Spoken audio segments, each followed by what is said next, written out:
2 Tawarik 26 ayat 1 sampai 23. Segenap bangsa Yehuda mengambil Uzia yang masih berumur 16 tahun dan menobatkan dia menjadi raja, menggantikan ayahnya Amazia. Ia memperkuat Elot dan mengembalikannya kepada Yehuda sesudah raja mendapat perhentian bersama-sama dengan nenek moyangnya. Uzia berumur 16 tahun pada waktu ia menjadi raja, dan 52 tahun lamanya ia memerintah di Yerusalem. Nama ibunya ialah Yekholia dari Yerusalem. Ia melakukan apa yang benar di mata Tuhan, tepat seperti yang dilakukan Amazia ayahnya. Ia mencari Allah selama hidup Zakaria, yang mengajarnya supaya takut akan Allah. Dan selama ia mencari Tuhan, Allah membuat segala usahanya berhasil. Maka majulah ia berperang melawan orang-orang Filistin dan membongkar tembok Gat, Yabne, dan Asdod. Lalu mendirikan kota-kota di sekitar Asdod dan di lain-lain wilayah orang Filistin. Allah menolongnya terhadap orang Filistin dan terhadap orang Arab yang tinggal di Gur Baal dan terhadap orang Meunim. Orang-orang Amon membayar upeti kepada Uzia. Namanya termasyur sampai ke Mesir karena kekuatannya yang besar. Uzia mendirikan menara di Yerusalem di atas pintu gerbang sudut, di atas pintu gerbang lebak, dan di atas penjuru, serta mengokohkannya. Ia mendirikan juga menara-menara di padang gurun dan menggali banyak sumur karena banyak ternaknya, baik di dataran rendah maupun di dataran tinggi.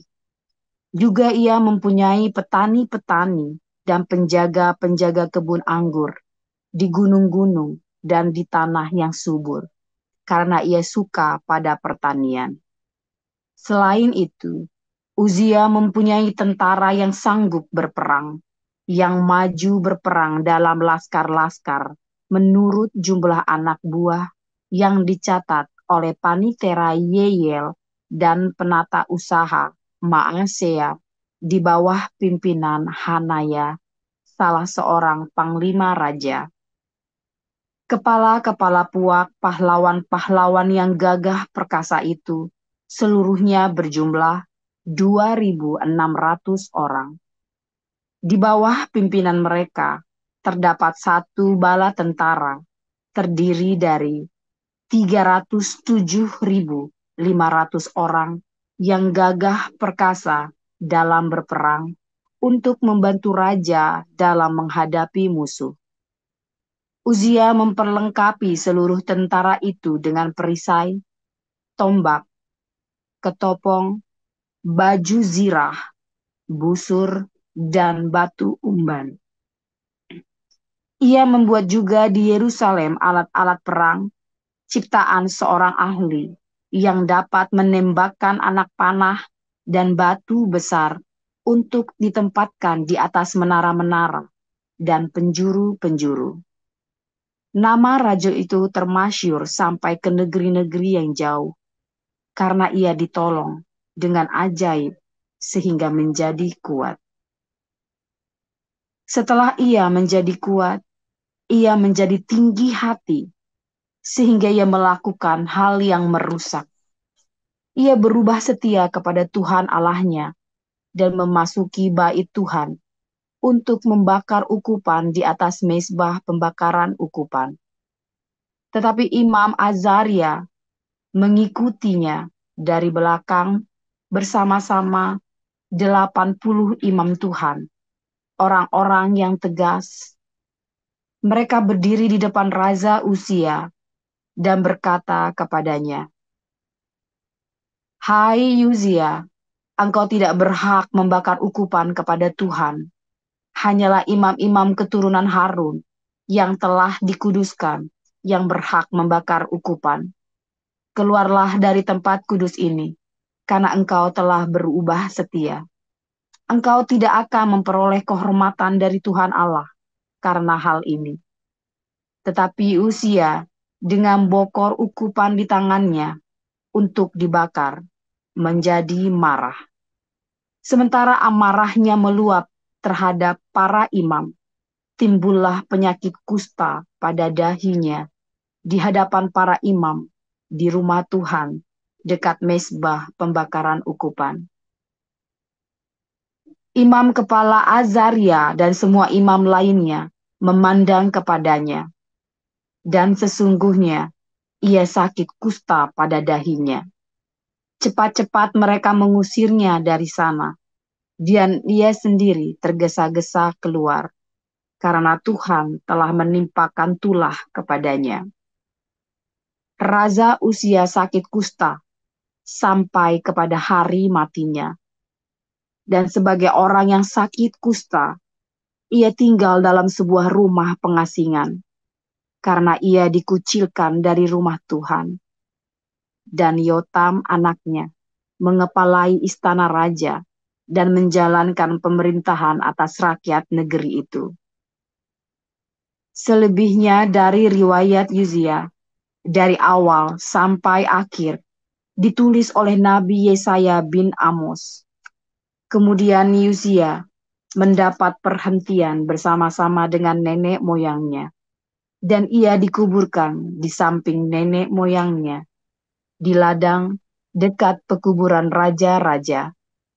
Karena ia berpenyakit kusta, kata orang, maka Yotam anaknya menjadi raja menggantikan dia.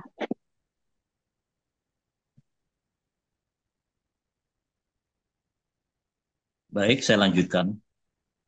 Hai orang-orang Galatia yang bodoh, siapakah yang telah mempesona kamu? Bukankah Yesus Kristus yang disalibkan itu telah dilukiskan dengan terang di depanmu? Hanya ini yang hendak ku ketahui daripada kamu. Adakah kamu telah menerima roh karena melakukan hukum Taurat atau karena percaya kepada pemberitaan Injil? Adakah kamu sebodoh itu? Kamu telah mulai dengan roh, maukah kamu sekarang mengakhirinya di dalam daging? Sia-siakah semua yang telah kamu alami sebanyak itu? Masakan sia-sia? Jadi, bagaimana sekarang? Apakah ia yang menganugerahkan roh kepada kamu dengan berlimpah-limpah dan yang melakukan mujizat di antara kamu berbuat demikian karena kamu melakukan hukum Taurat atau karena kamu percaya kepada pemberitaan Injil? Secara itu jugalah Abraham percaya kepada Allah. Maka Allah memperhitungkan hal itu kepadanya sebagai kebenaran. Jadi kamu lihat bahwa mereka yang hidup dari iman, mereka itulah anak-anak Abraham. Dan kitab suci yang sebelumnya mengetahui bahwa Allah membenarkan orang-orang bukan Yahudi oleh karena iman, telah terdahulu memberitakan Injil kepada Abraham. Olehmu segala bangsa akan diberkati. Jadi mereka yang hidup dari iman, merekalah yang diberkati bersama-sama dengan Abraham yang beriman itu. Karena semua orang yang hidup dari pekerjaan hukum Taurat berada di bawah kutuk, sebab ada tertulis, terkutuklah orang yang tidak setia melakukan segala sesuatu yang tertulis dalam kitab hukum Taurat. Dan bahwa tidak ada orang yang dibenarkan di hadapan Allah karena melakukan hukum Taurat adalah jelas, karena orang yang benar akan hidup oleh iman. Tetapi dasar hukum Taurat bukanlah iman, melainkan siapa yang melakukannya akan hidup karenanya. Karena Kristus telah menebus kita dari kutuk hukum Taurat dengan jalan menjadi kutuk karena kita. Sebab ada tertulis, terkutuklah orang yang digantung pada kayu salib. Yesus Kristus telah membuat ini, supaya di dalam dia berkat Abraham sampai kepada bangsa-bangsa lain. Sehingga oleh iman kita menerima roh yang telah dijanjikan. Saudara-saudara, baiklah aku pergunakan suatu contoh dari hidup sehari-hari. Suatu wasiat yang telah disahkan sekalipun ia dari manusia tidak dapat dibatalkan atau ditambahi oleh seorang pun. Adapun kepada Abraham diucapkan segala janji itu dan kepada keturunannya.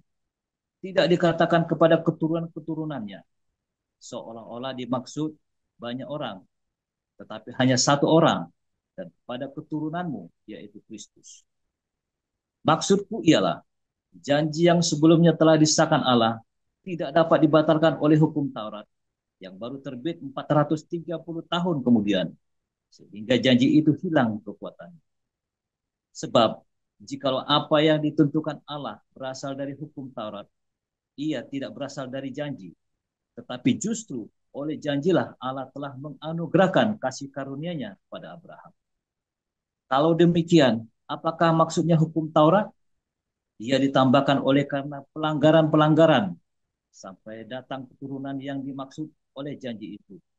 Dan ia disampaikan dengan perantaraan malaikat-malaikat ke dalam tangan seorang pengantara. Seorang pengantara bukan hanya mewakili satu orang saja, sedangkan Allah adalah satu.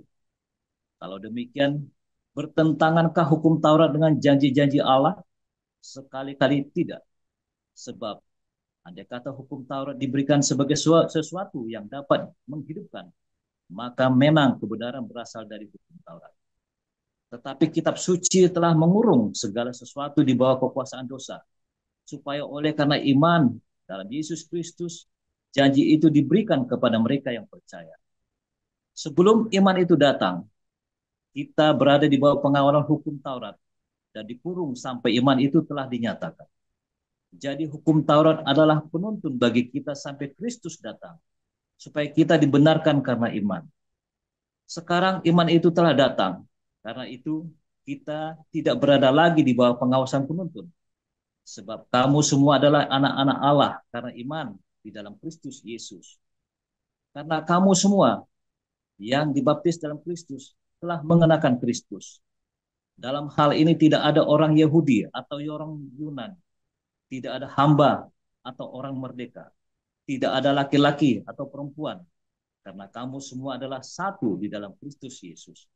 Dan jikalau kamu adalah milik Kristus, maka kamu juga adalah keturunan Abraham dan berhak menerima janji Allah. Demikian firman. Ya, terima kasih untuk para lektor yang telah membacakan firman Tuhan, Ibu Veronica dan Pak Abu Siaan. Ya, saudara, saat tadi kita akan mendengarkan renungan firman Tuhan yang akan dibawakan oleh hamba Gembala Pastor Joseph Paulus Sang. Ya, temanya pada kesempatan ini adalah mengakhiri dengan daging. Itulah tema kita pada kesempatan ini, saudara. Langsung saja kita mendengarkan renungan firman Tuhan dari Pastor Paul. Ya, silakan Pastor. Haleluya, firman Tuhan selalu baru ketika kita menanti-nantikan Tuhan setiap hari ya, dengan penuh cinta, dengan pengharapan yang teguh, dengan selalu tinggal tetap dituntun oleh Roh Kudus. Ya, masalah sebab apa saudara? Seringkali kita menanti-nantikan Tuhan, tetapi kita menantikannya di dalam kedagingan. Padahal awalnya kita sudah benar. Kita sudah percaya kepada Tuhan, kita sudah benar-benar mencoba ya, selalu setiap hari kita selalu melekat erat sama Tuhan, difitnah, kita rendah hati, kita tetap mengasihi, kita tetap penuh dengan cinta, saudara ya. Awalnya begitu. Ya, saudara jangan kalau zaman saya dulu pertama kali full time saya begitu, saudara ya. Itu ceritanya begitu, saya difitnah, saya cuma, ya ada sesama full timer fitnah saya pokoknya di macam-macam gitu ya. Saya cuma bisa berdoa, menangis, mengampuni, saudara ya. Dulu pernah saya cerita ya, saya dulu pernah di sidang mau dipecat ya, di sidang, di fitnah mau dipecat, 25 orang angkat jari mau pecat saya, saudara. Bisa dibelain ya, Tuhan bela saya. Udah sampai macam-macam begitu ya, udah saya mengalami yang aneh-aneh begitu, saya tetap saudara ya. Nah, tetapi masalahnya saudara, ketika kamu rendah hati, ketika kita mengampuni, ketika kita jaga hidup kita dalam kebenaran, kamu tuh ikhlas nggak saudara? Ya, oh ikhlas Pak, oh saya juga dulu ikhlas saudara, saya tahu. Tapi masalahnya difitnah itu nggak sekali loh saudara. Kamu dihina itu nggak cuma sekali loh, ya kan? Terus, oh sudah kebal Pak, nggak ada orang kebal saudara. Itulah makanya Paulus mengingatkan jangan diawali dengan roh, jangan kamu akhiri dengan daging. Ya, banyak orang tuh di awal-awal dia tetap ya wah lahir baru senang saudara ya, ya kan, senang menikmati bersama indahnya bersama Tuhan. Aduh ternyata penuh dengan cinta, aduh ternyata baik ini. Tapi begitu itu terlaan datang, fitnahan datang, ya kan, ada masalah konflik sosial, konflik dalam konflik-konflik lain, dan mungkin ada masa-masa lalu, sisa-sisa masa lalu yang mengejar kita, ya. Nah, tekanan-tekanan itu datang, saudara. Lalu kita mulai mencocok-mologikan, ya kan? Akal sehat kita kan tetap aja, ya kan, rasional kita, sorry ya, bukan akal sehat, rasional kita, logika kita yang terbatas. Ya kalau di HBC saya ajarin tuh ya, logika intuitif, ya. Ternyata tetap ada deduktif, induktifnya, bahkan di dalam intuitif itu, saudara. Logika itu jalan, tapi ternyata nggak nyampe logikamu. Logikamu ternyata nggak nyampe, nggak bisa menjelaskan. Mengapa saya harus mengampuni Pak Mulia nih, padahal Pak Mulia sudah curi uang saya 4 miliar misalnya kan. Nggak masuk akal buat saya. Kalau tak biarkan nanti, keenakan dia. Itu kan nggak nyampe logikanya, bener nggak? Harus penjara, saya bilang begitu kan misalnya kan, walaupun Pak Mulia ini udah teman baik saya, malah Pak Mulia tuh curi uang saya 4 miliar saudara ya. Lalu nanti tuman, lo nggak nyampe saudara. Ya kan, konfirman Tuhan juga begini dan seterusnya saudara ya. Loh, saya juga begitu ya. Saudara saya ngalamin itu, ini kisah nyata teman saya sendiri ya, teman baik ya. Makan uang kita itu nggak masuk akal untuk diampuni, nggak masuk akal. Oh tapi kita itu ya saudara ya. Kemudian saya mulai tadinya kita benar-benar apa-apa ikhlas, sudahlah saudara kita sendiri, sudahlah kita berdoa, lama-lama enak juga ya, benar nggak saudara? Jangan ngomong enggak. Ini orang udah ngajar nih begini, lama-lama enak juga nih kita nih, udah muncak nih, udah kita kasih hati bener. Awalnya enggak saudara, tiba-tiba makin lama makin, nah itu saudara, itu titik kritis hati-hati saudara. Lama-lama muncak juga, ini kurang ngajar ini. Nah itu tuh, begitu kamu sudah titik itu, kamu harus hati-hati saudara ya. Hati-hati. Karena bisa tiba-tiba kamu masuk dalam kedaginganmu saudara. Ya. Hati-hati dalam masa-masa titik itu ya. Karena ada masa-masanya orang itu benar-benar kelewat batas sama kamu. Ada masa-masanya ya, istri atau suamimu benar-benar kelewat batas, melebihi batas kesabaranmu saudara. Ngelunjak. Ada masa-masa, jangan ngomong enggak, kamu suami istri ya, aduh. Ada masa-masanya. Apa responmu bagaimana? Tapi ada juga ya, saudara ya. Ada orang-orang yang mencintai Tuhan. Ya ketika lahir baru dia senang, saudara ya. Kemudian lama-lama dia berkumpul dengan orang-orang yang agamawi, ya saudara. Akhirnya dia terikat dengan spirit agamawi. Ritual-ritual, simbol-simbol. Tadi yang pertama itu kan karakter, balik lagi karakter ya.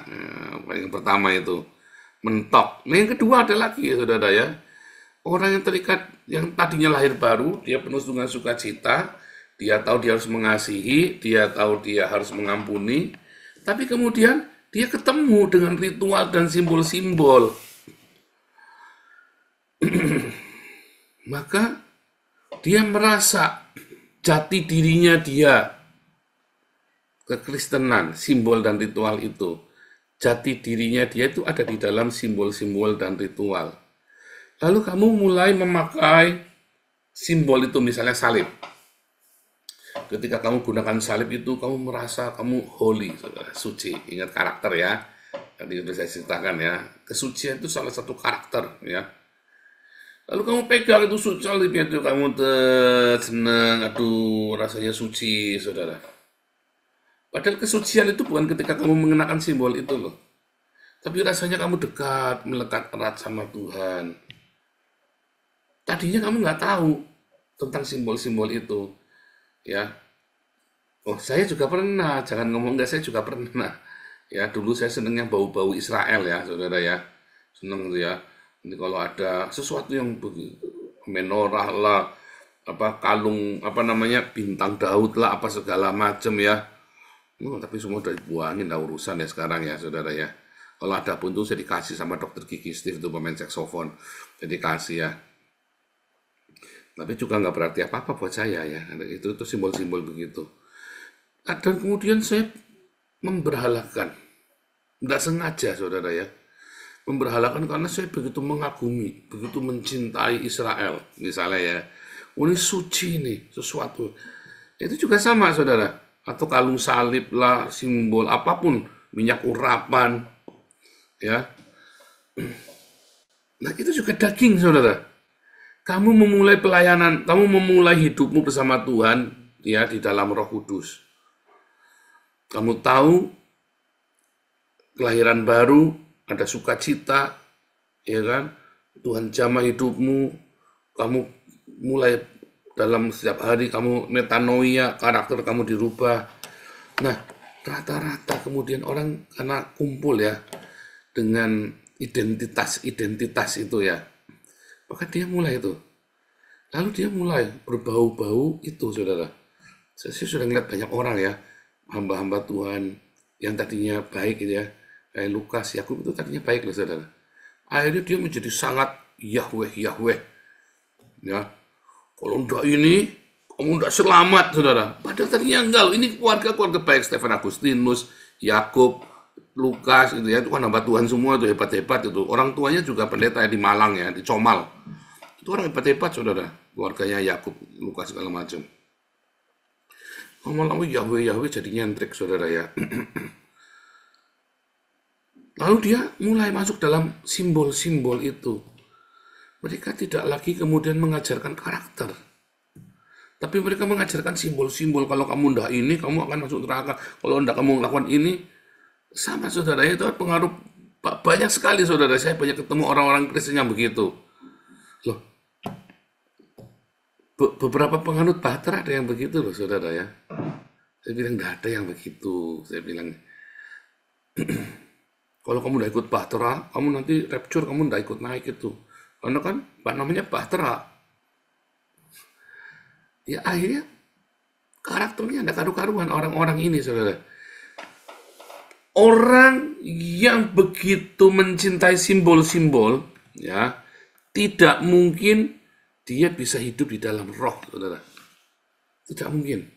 Karena apa? Karena dia sudah disandra oleh simbol itu. Yang pertama, ya, karena kamu mentok, kamu tadinya baik, harus mentok karena ini udah kelewatan. Yang kedua, tadinya baik, lalu kamu tersandra oleh simbol-simbol itu. Kamu melupakan karakter ilahi, kamu masuk di dalam simbol-simbol persimbolan itu, saudara. Yang padahal itu sudah dibatalkan oleh Tuhan Yesus. Simbol-simbol itu.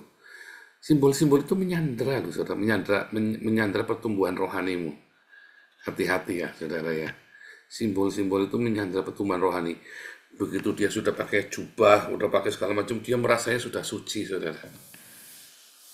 Ya. Loh, Anda lihat ya, orang-orang, ya ini saya nggak lagi ya. Ada pengemis ya. Kalau dalam mitos Cina itu ada Buddha ketawa itu loh, saudara. Ada yang bukan Buddha ketawa, saya lupa yang itu, ada cerita yang suka ketawa terus ya, pengemis Buddha tapi pengemis gitu ya. Dia tidak urusan dengan ritual, dia tidak urusan dengan simbol-simbol, tapi hidupnya begitu saleh, saudara. Begitu baik, dan itu menyindir orang-orang beragama. Loh sama, saudara, semua ajaran agama Kamu cari semua ajaran agama, begitu dia terikat dengan simbol-simbol dan ritualnya, dia akan melupakan kesalehan yang sejati, saudara. Dia akan melupakan humanity-nya. Makanya agama itu merusak humanity, saudara. Merusak kemanusiaan agama itu. Begitu orang mulai diperangkap dengan simbol-simbol agama, ritual-ritual, dia akan meninggalkan kemanusiaannya dia. Sadis, saudara. Agama apapun, saudara. Jadi sadis. Begitu batas-batas sucinya itu, simbol-simbol itu dirusak, batas sucinya. Saudara, yang ketiga, saudara. Ada orang yang tadinya cinta Tuhan, ya. Dia bekerja, tapi terlalu berambisi, saudara. Lalu dia melayani Tuhan, tadinya sudah benar. Tapi kalau dia terlalu hanyut, dia ngotot, ya. Padahal arahnya salah dan dikasih tahu salah. Wah, kita sudah berapa kali ngadepin yang begini nih di yayasan ini. Ngotot, saudara, punya dia yang paling benar. Itu saya bilang, kamu ikutin dulu aturannya kita. Kalaupun salah, kita ini bukan orang kemarin sore pelayanan. Ya, saudara, tapi dia merasa paling benar. Akhirnya dia banyak meninggalkan kekacauan. Karena dia ngotot punya dia yang paling benar, kita semua salah buat dia, saudara. Itu juga daging, saudara. Kamu melayani dengan roh, diawali dengan cinta, tapi kemudian kamu hanyut. Ya, kamu hanyut. Dan kamu nggak bisa menahan diri ya untuk terus maju terus, ya. Padahal kamu arahnya lagi salah. Kita lagi tidak ke sana. Stop. Kamu nggak bisa stop, saudara.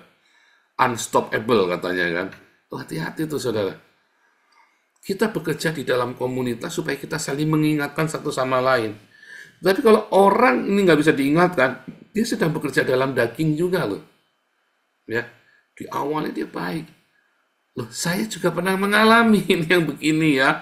Waktu saya jadi full timer di gereja itu, pertama saya baik, saudara. Semua orang melihat saya baik.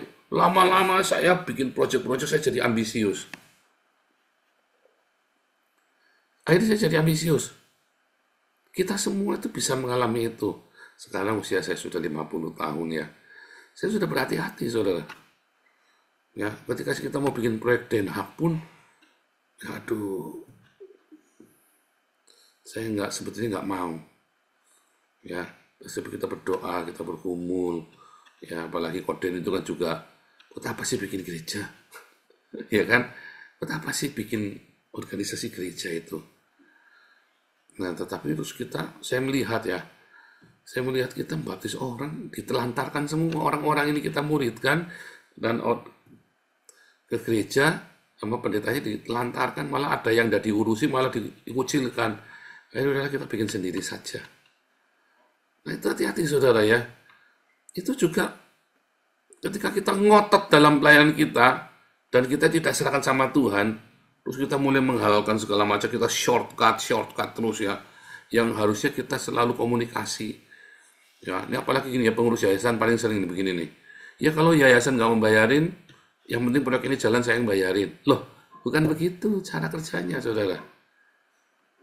Kalau kita sudah meeting bersama, ya udah kita ngomong sama-sama. Kalau yayasan nggak membayar, ya tetap berhenti. Jangan maksa. Kan kita tim, kita saling mengingatkan. Bukan, ya pokoknya saya tetap mau jalan-jalan sendiri, pakai uang saya sendiri. Nah, kebanyakan omongan-omongan seperti itu omongan-omongan kedagingan. Gitu. Beda, kalau asalnya memang itu sudah jalan, terus yayasan mensupport, lalu berhenti supportnya, ya kamu tetap jalan. Beda. Tapi ini enggak, ini kita sudah meeting. Oke, kita udah mau bikin proyek A. Ya, kita dulu ya bikin proyek babi, mau bikin proyek apa itu beberapa tempat kan. Termasuk yang di proyek itu saya lupa, itu orang Badui. Tiba-tiba Pak Stephen bilang enggak, salah semua, stop.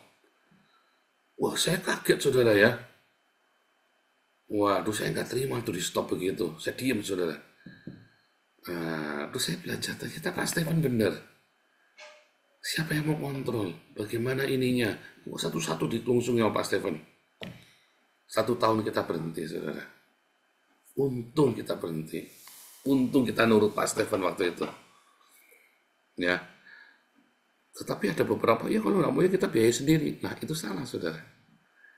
Itu gunanya tim untuk kita saling mengingatkan, saling bicara satu sama lain. Kita debat di situ. Lalu kita mau putusin terus apa enggak nih? Ya, saudara ya. Walaupun kadang-kadang keputusan itu bisa salah. Tetapi itu kita belajar, ya, saling bicara, saling menasihati. Hati-hati.